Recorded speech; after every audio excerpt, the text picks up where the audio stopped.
함께 부르실 찬송은 찬송가 436장 나 이제 주님의 새 생명 얻은 몸, 함께 은혜 나누시겠습니다.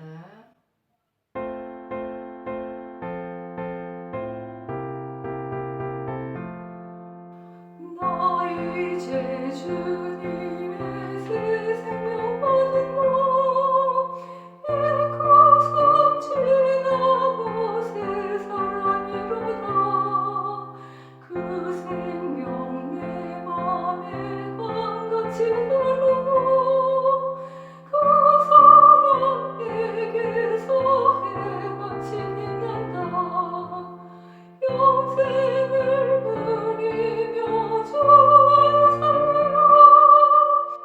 오늘도 내일도 주 함께 살리라. 주 안에 감추인 새 생명 얻으니 이전에 줬던 것 이제는 값없다.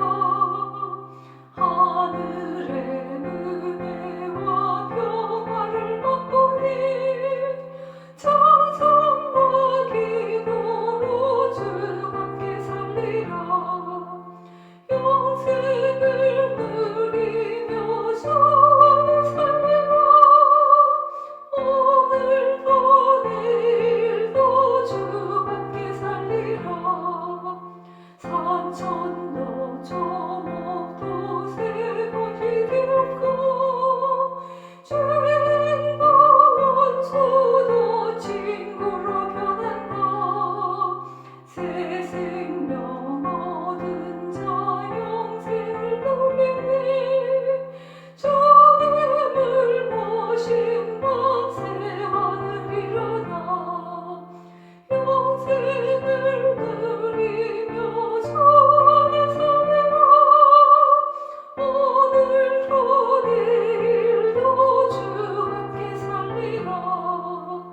주 따라가는 길 험하고 멀어도 찬송을 부르며 뒤따라가리라. 나 주를 모시고 영원히 살리라.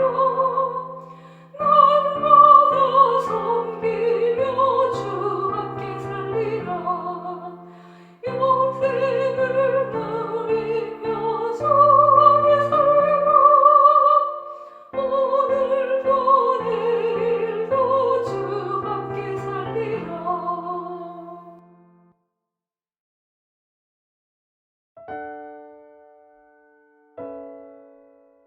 함께 기도하시죠. 하나님 감사합니다. 은혜의 새날 주시니 감사해요. 오늘도 복음을 듣고 또 말씀을 전하며 또 받을 때에 그 복음 안에서 우리의 주님을 향한 자랑과 담력과 기쁨이 샘솟는 시간이 되게 하여 주시길 원합니다. 복음은 값싼 싸구려 제품이 아닙니다. 주님께서 우리를 위해서 주신 값진 선물인 것을 고백합니다. 최고의 장인께서 우리에게 자신의 생명을 바꾸어 주신 거룩한 복음의 능력을 경험하는 이 새벽이 되게 하여 주옵소서. 전하는 이나 말씀을 받는 이나 우리에게 함께 하시길 원하며 예수님 이름으로 기도합니다. 아멘. 함께 암송하실 말씀 마태복음 10장 32절입니다. 같이 읽고 암송하시죠. 누구든지 사람 앞에서 나를 시인하면 나도 하늘에 계신 내 아버지 앞에서 그를 시인할 것이요. 마태복음 10장 32절 말씀. 아멘. 오늘 우리에게 주신 주님 말씀은 사도행전 13장 40절에서 52절의 말씀입니다. 우리 한 절씩 교독하면서 말씀을 받겠습니다. 그런즉 너희는 선지자들을 통하여 말씀하신 것이 너희에게 미칠까 삼가라. 일러스되 보라 멸시하는 사람들아 너희는 놀라고 멸망하라. 내가 너희 때를 당하여 한 일을 행할 것이니 사람이 너희에게 일러줄지라도 도무지 믿지 못할 일이라 하였느니라 하니라. 그들이 나갈새 사람들이 청하되 다음 안식일에도 이 말씀을 하라 하더라. 회당의 모임이 끝난 후에 유대인과 유대교에 입교한 경건한 사람들이 많이 바울과 바나바를 따르니 두 사도가 더불어 말하고 항상 하나님의 은혜 가운데 있으라 권하니라. 그 다음 안식일에는 온 시민이 거의 다 하나님의 말씀을 듣고자 하여 모이니 유대인들이 그 무리를 보고 시기가 가득하여 바울이 말한 것을 반박하고 비방하거늘 바울과 바나바가 담대히 말하여 이르되 하나님의 말씀을 마땅히 먼저 너희에게 전할 것이로되 너희가 그것을 버리고 영생을 얻기에 합당하지 않은 자로 자처하기로 우리가 이방인에게로 향하노라. 주께서 이같이 우리에게 명하시되 내가 너를 이방의 빛으로 삼아 너로 땅끝까지 구원하게 하리라 하셨느니라 하니 이방인들이 듣고 기뻐하여 하나님의 말씀을 찬송하며 영생을 주시기로 작정된 자는 다 믿더라. 주의 말씀이 그 지방에 두루 퍼지니라. 이에 유대인들이 경건한 귀부인들과 그 신의 유력자들을 선동하여 바울과 바나바를 박해하게 하여 그 지역에서 쫓아내니 두 사람이 그들을 향하여 발의 티끌을 떨어버리고 이고니온으로 가거늘 제자들은 기쁨과 성령이 충만하니라. 아멘. 오늘 말씀 복음은 싸구려가 아닙니다 라는 제목으로 말씀을 전하겠습니다. 복음은 싸구려가 아니죠. 명품 중에 명품. 정말 우리가 기쁨과 담대함으로 증거해야 될 참 우리에게 값지고 자랑스러운 것이 아닌가. 우리의 마음을 한번 돌아보면서 오늘 말씀을 받아보시길 원합니다. 싸구려가 뭡니까? 사전을 찾아보니까 값싸거나 질 낮은 물건, 이게 싸구려더군요. 싸게 팔려고 할 때, 헐값으로 내놓으려고 할 때에 그 장사치가 스스로 말하기를 이거 싸구려라고 소리를 지르면서 판단하는 거죠. 그러나 이 반대가 뭘까요? 명품이라고 말할 수 있겠죠. 뛰어나거나 이름난 물건, 그런 작품, 정말 최고의 장인이 만든 그 작품, 정말 좋은 유명한 화가가 만든 그림 하나가 수백억에 팔리기도 하듯이 그런 아주 명사가 만들어낸 작품, 마스터피스, 마스터워크이라고 말하겠죠. 세계적으로 아주 유명하고 가격이 비싼 상표의 제품도 명품이라고 하죠. 여러분, 복음은 명품인 줄 알지만 참 싸구려처럼 팔려는 사람들이 많고, 복음은 명품이라고 말하지만 마음속에는 본인에게 명품되어 있지 않은 성도가 아주 상당히 많습니다. 도대체 자기 자녀에게도 당당하게 증거할 수 없고 자신이 사랑하는 이웃 형제에게도 복음 전하는 것을 상당히 부끄럽게 여긴다면 그에게 복음은 사실 명품, 정말 장인이 우리에게 선물한 최고의 작품은 아닐 것이에요. 복음을 자신의 삶으로 우리에게 선물하신 예수님도 늘 사랑으로 충만하셨지만 절대 그 복음을 전하시는 방식에서는 비굴하지 않으셨어요. 예수님은 지상 최대의 명품을 값없이 나눠주시려는 분이십니다. 그렇죠? 자신의 몸값으로 그 복음을 사서 우리에게 주시는 분. 그러나 싸구려 물건을 값싸게 넘기려고 비굴하게 흥정하는 장사꾼은 아니세요. 값싸게는 주시지만 그것을 값싸게 넘기지는 않는다라는 말씀이에요. 우리 또한 복음을 비굴하게 전하는 예수님의 증인들이 돼서는 안 될 것입니다. 우리 결코 교만해서는 안 되죠. 그러나 반대로 비굴해서도 안 됩니다. 겸손과 사랑으로 복음 전하지만 그 중심에는 예수님에 대한 사랑, 자랑, 뜨거움으로 충만해야 합니다. 그러나 복음 전할 땐 겸손하게, 그러면서도 동시에 담대하고 당당하게 예수님의 십자가를 자랑스럽게 전해야 되죠. 그러나 상대방이 거절할 때에는, 몇 번을 권해도 그 복음을 받지 않을 때에는 그 예수님의 십자가 복음이라는 그 내 생명을 구원할 보물을 알아보지 못하는 자들을 향하여 더 이상 구걸하지 않습니다. 이를 귀히 받을 주님의 백성들을 찾아 자리를 박차고 일어나면 그만입니다. 수일에 걸쳐서 우리는 사도 바울의 복음 설교를 묵상해 보았어요. 제가 이 말씀을 장장 4일에 걸쳐서 묵상하는 이유는 그만큼 이 말씀이 참 귀한 명설교였기 때문이에요. 이 말씀을 듣고 많은 사람들이 자신의 마음이 찔려서 성령을 경험하고 예수님께 회심하는 역사가 있었을 것입니다.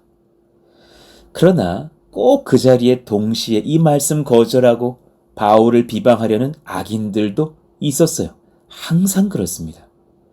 복음 전하는 자리에 항상 그 말씀을 받고 회복하고 회개하여서 눈물을 뚝뚝 흘리면서 하나님 앞에 내 가슴을 치며 주님을 경험하는 회개의 백성들도 가득하지만, 또 복음 전해보면 그 옆에서 졸기도 하고 정말 띠꺼운 표정으로 저를 보면서 거짓말하고 있네 라는 듯한 표정으로 말씀을 받고 있는 여러 청년들과 청소년들을 많이 보았거든요.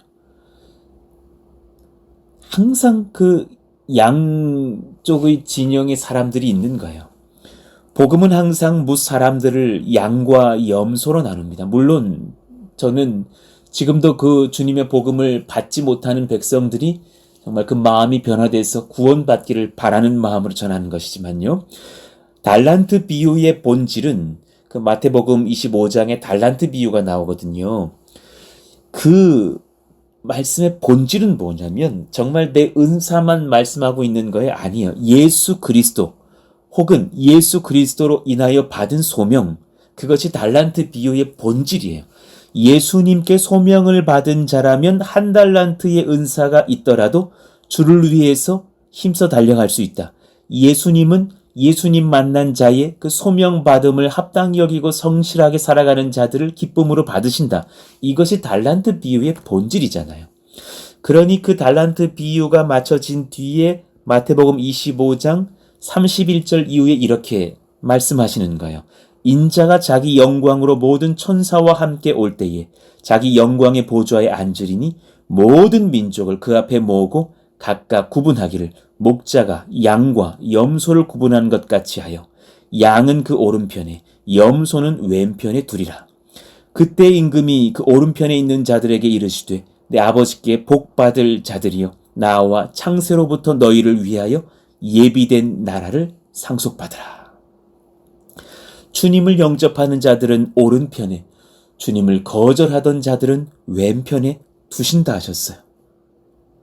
그러니 주님은 말씀을 증거하실 때는 겸손과 사랑으로 전하시지만 말씀을 거절하는 자들은 결국은 주님의 겸손을 거절한 거로, 그때에는 주님이 겸손하지 않으실 거예요. 주님의 심판 앞에서 탄식과 슬픈 눈물을 뚝뚝 흘리며 슬퍼 이를 가는 일이 있을 것이라고 성경은 기록하고 있지 않습니까? 그러므로 오늘 사도 바울이 40절 말씀을 선포하는 그 내용이 참 두려움으로 다가와요. 그런즉 너희는 선지자들을 통하여 말씀하신 것이 너희에게 미칠까 삼가라. 그리고 이어서 41절에 하박국 1장 5절의 말씀을 인용하여 이렇게 말씀하셨어요. 보라, 멸시하는 사람들아, 너희는 놀라고 멸망하라.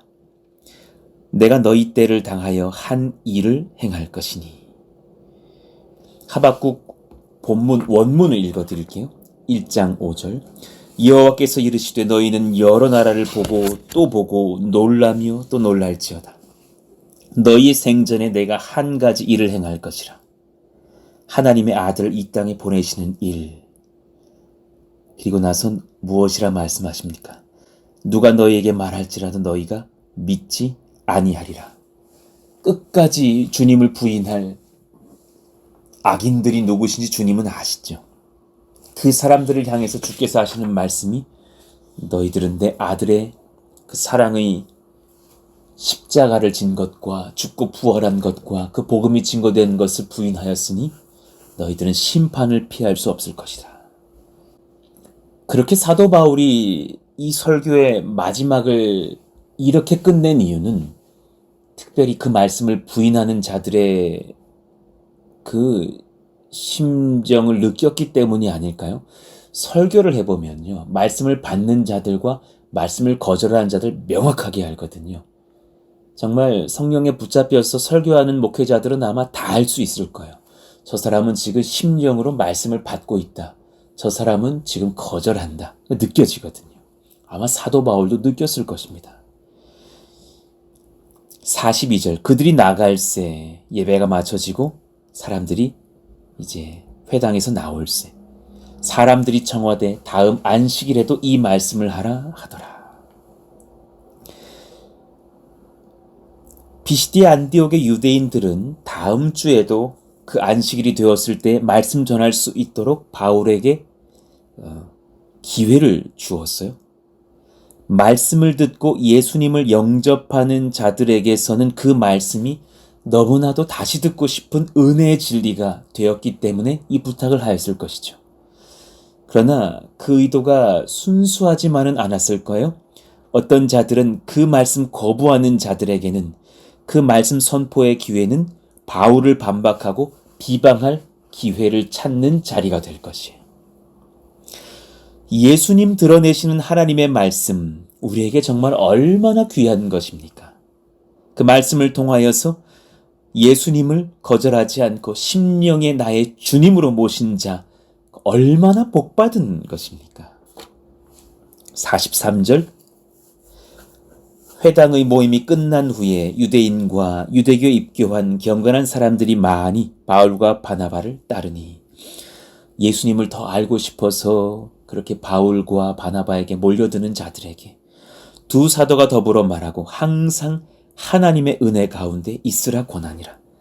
아직 정확하게 예수님에 대해서 훈련받지 못한 유대인들이지만 그들에게 진실로 예수님 영접하고 회심하는 역사, 그리고 그 신앙이 성장하는 은혜가 있도록 항상 하나님의 은혜 가운데 있으라 권면하면서 그렇게 축복의 복음을 선포합니다.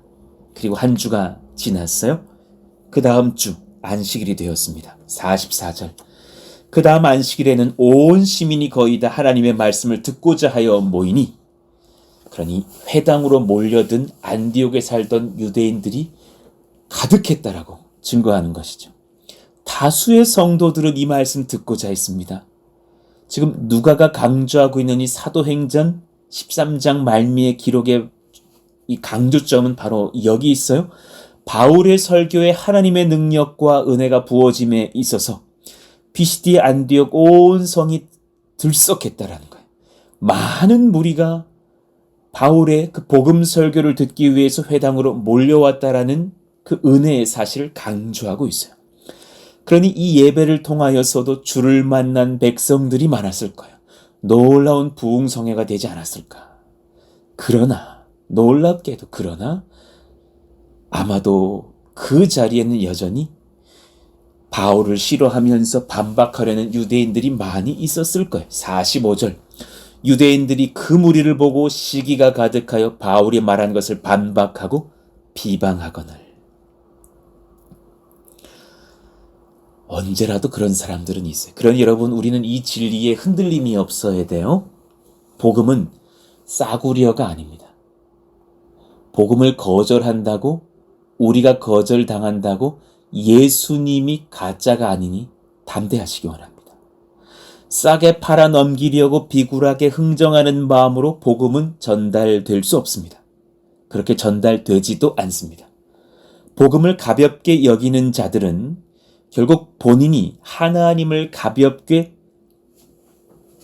취급한다는 것이고, 결국은 하나님께 가볍게 취급당할 것입니다.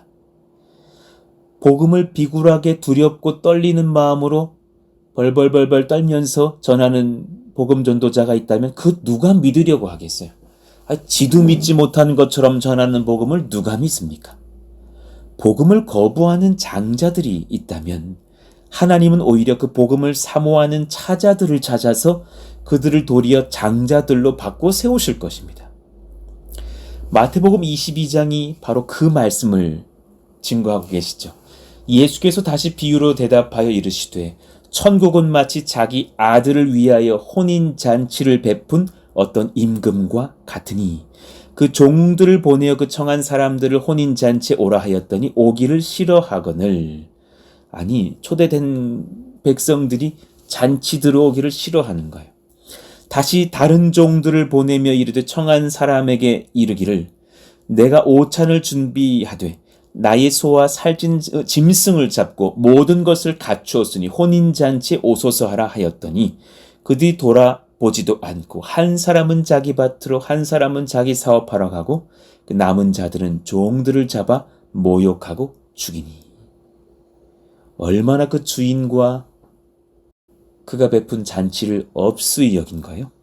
임금이 노하여 군대를 보내어 그 살인한 자들을 진멸하고 그 동네를 불사르고 이에 종들에게 이르되 혼인잔치는 준비되었으나 청한 사람들은 합당하지 아니하니 네 거리 길에 가서 사람을 만나는 대로 혼인잔치에 청하여 오라 한대 종들이 길에 나가 악한 자나 선한 자나 만나는 대로 모두 데려오니 혼인잔치에 손님들이 가득한지라. 그러나 예수님이 여기서 다 받으시는 것이 아니라 예수 그리스도로 옷 입은 자들 참석해 하시고 예수님을 모르는 자들은 다시금 내쫓으시는 것을 봅니다. 11절 임금이 손님들을 보러 들어올세 거기서 예복을 입지 않은 한 사람을 보고 이르되 친구여 어찌하여 예복을 입지 않고 여기 들어왔느냐 하니 그가 아무 말도 못하거늘. 복음을 모르니 예수님을 고백할 수가 없는 거죠. 임금이 사환들에게 말하되 그 손발을 묶고 바깥 어두운 데 내던지라. 거기서 슬피 울며 이를 갈게 되리라. 분명히 로마서 13장 14절에 오직 주 예수 그리스도로 옷 입고 정욕을 위하여 욕심의 일을 도모하지 말라 하였거든요. 누군가 아직도 정욕의 노예가 되어 살아갑니까? 그는 예수의 옷을 입은 자가 아니에요. 예수님의 옷을 입은 자가 성령을 심령에 모신 자가 주님을 자랑스럽게 여기는 예수의 증인된 자가 정욕을 위해서 내 삶을 던질 수 없거든요.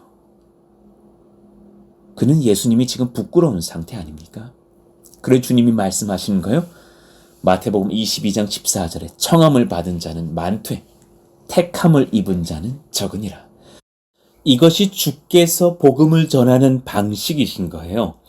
청할 때는 사랑과 겸손으로 하십니다. 그 복음을 받아들이는 자들에게는 긍휼과 구원으로 덮으시죠. 그러나 그 복음을 받은 자들이 거절할 때에는 끝끝내 그 복음을 거절할 때에는 택함 받는 그 은혜를 거두시죠. 복음을 거절할 자에게는 마지막 때 더 이상 긍휼은 없을 것이에요. 모든 것을 다 우리를 위해서 주신 주님께서 그것이 싫다는 자에게 비굴하게 간청하실 필요는 없는 것이 아닙니까? 오늘 바울과 바나바도 마찬가지인 거예요. 그렇게 뜨거운 은혜의 집회와 말씀 증거 속에서 많은 사람들이 주님을 쫓았겠으나 끝까지 예수님의 복음을 거절하는 자들이 있었어요? 그들을 향해서 무엇이라 말씀합니까? 46절이요.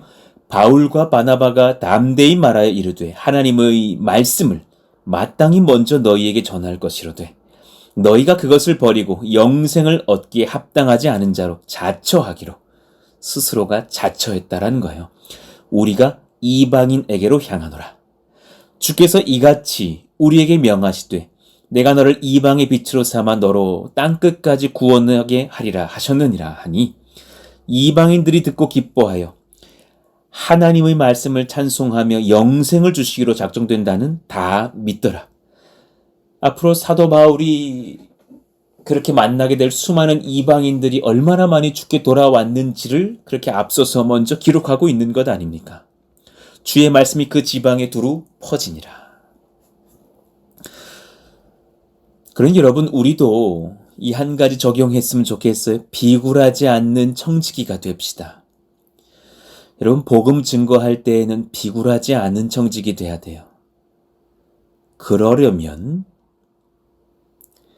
이 한 가지 점검해야 돼요. 내게 예수님이 크신 분이어야 돼요. 내게 예수님께서 내 심령 가득히 좌정하고 계셔야 돼요. 예수님을 향한 확신과 기쁨이 커야 해요. 지난 2년의 개척 속에서 훈련시키신 것이 바로 이것이에요. 하나님 의지하지 않고는 갈 수 없고, 하나님만 의지한다면 어떤 길이라도 걸을 수 있는 믿음과 주를 향한 기쁨과 의지의 훈련. 그것 시키시더라고요. 하나님께서는 그것을 원하시더군요. 제가 목회자로서 섬기다가 개척을 하게 된 여러 이유 중 그 중에 가장 굵직한 소명 중 하나는 각 가정의 3대를 변화시키라 라고 하시는 주님의 마음을 받은 거였어요. 왜 그러냐 하면 가정의 영역에서는 주님이 침투해 들어오기 어렵다라는 것을 배웠기 때문이에요. 여러분, 그렇지 않아요? 가정의 일만큼 사심이 많은 일이었고, 가정의 일만큼 소유욕이 많은 일이었고, 가정의 일만큼 말이 세게 나오는 일이었고, 가정의 일만큼 믿음을 지키기 어려운 일이 없어요. 이 말에 공감이 되시나요?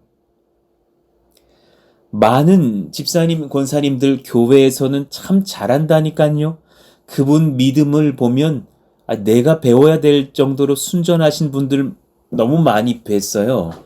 그런데 하나 같은 공통점이 있다면 뭐냐면 자기 가정의 일은 예수님이 못 바꾸실 것이라고 믿고 있는 경우가 허다해요. 왜냐하면 매일 보기 때문이고 소유욕이 발동하기 때문이에요. 내 자녀가 결혼하면 끝이라고요? 아니요. 결혼하고 나면 내 아들이라면 며느리, 내 딸이라면 사위가 들어오죠. 그 가정을 보면서 내 딸, 내 아들 주님께 맡기지 못하잖아요. 여러분, 결단코 그 사위 며느리 사랑할 수 없어요. 그거 아셔요?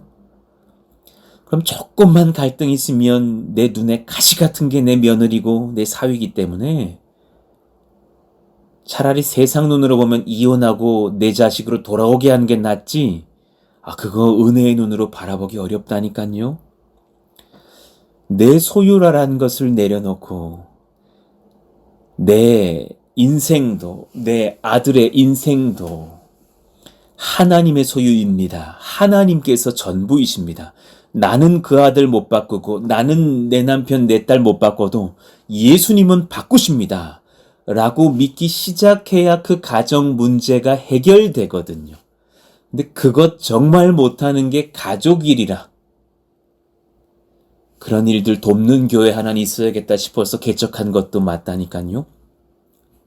그런 성도들로 우리가 훈련시켜서 남의 가정 돕는 교회 되게 하는 성도들 되게 해야겠다.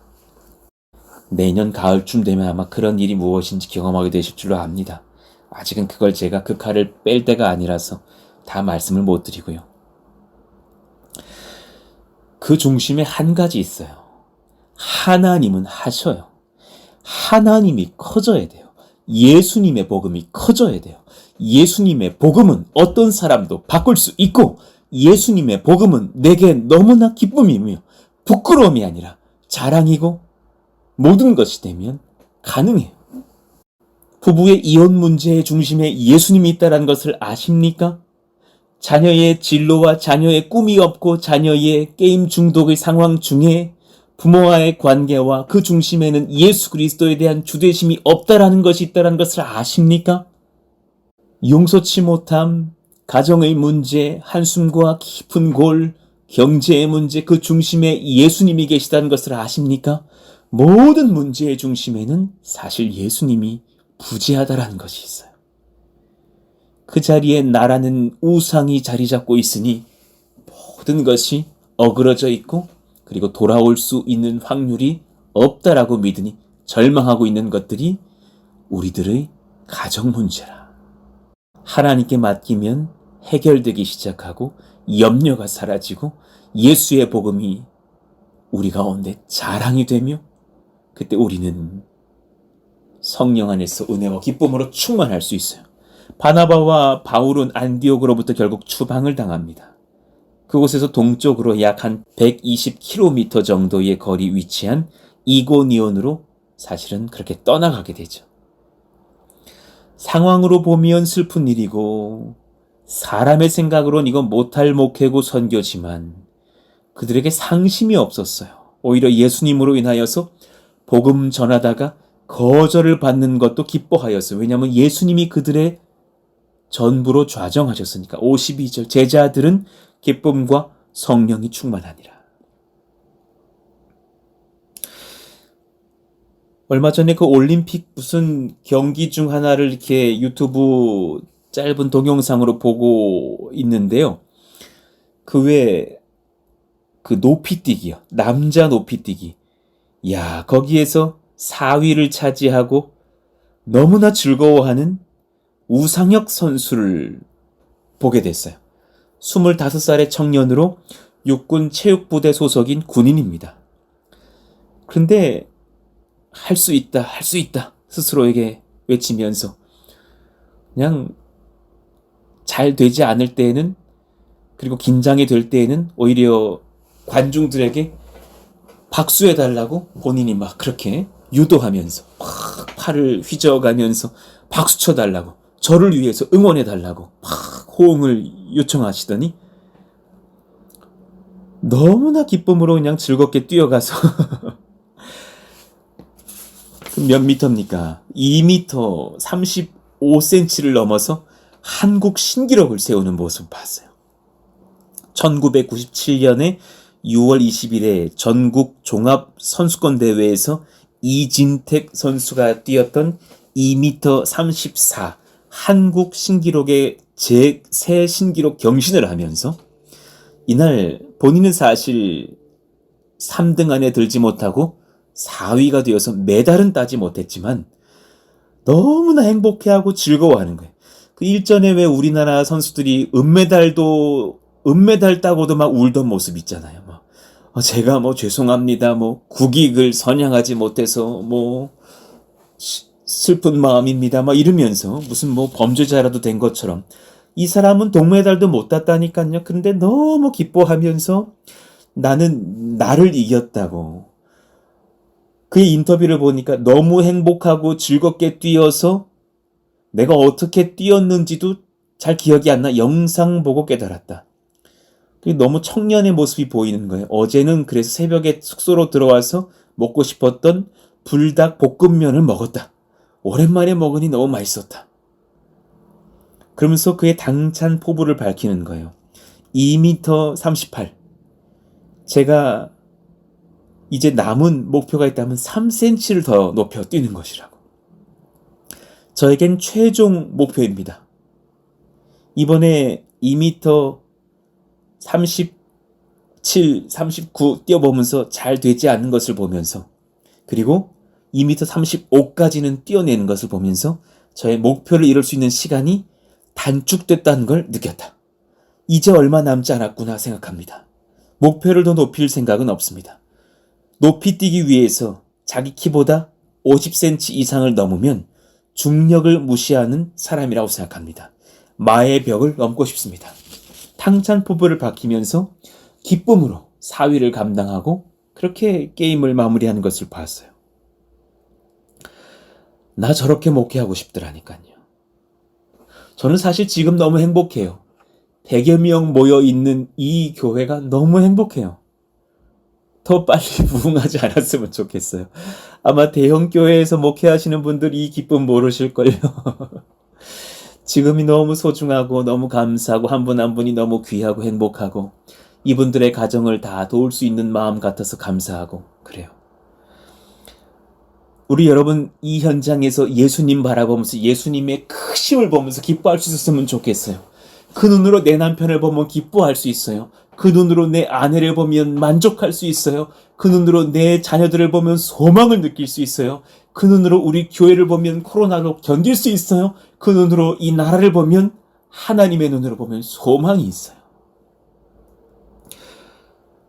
즐겁게 자신의 게임을 즐기면서 박수와 함성을 유도하며 오히려 그 관중들을 즐겁게 하기도 했다가 4위를 차지하고 행복해하는 그 우상혁 선수처럼 우리가 눈에 보이는 메달이 당장에는 없어도 예수님으로 인해서 이처럼 즐겁게 복음을 전하며 행복해할 수 있는 심령 되게 하여 주시옵소서. 그런 저와 여러분 되기를 예수 이름으로 축원합니다.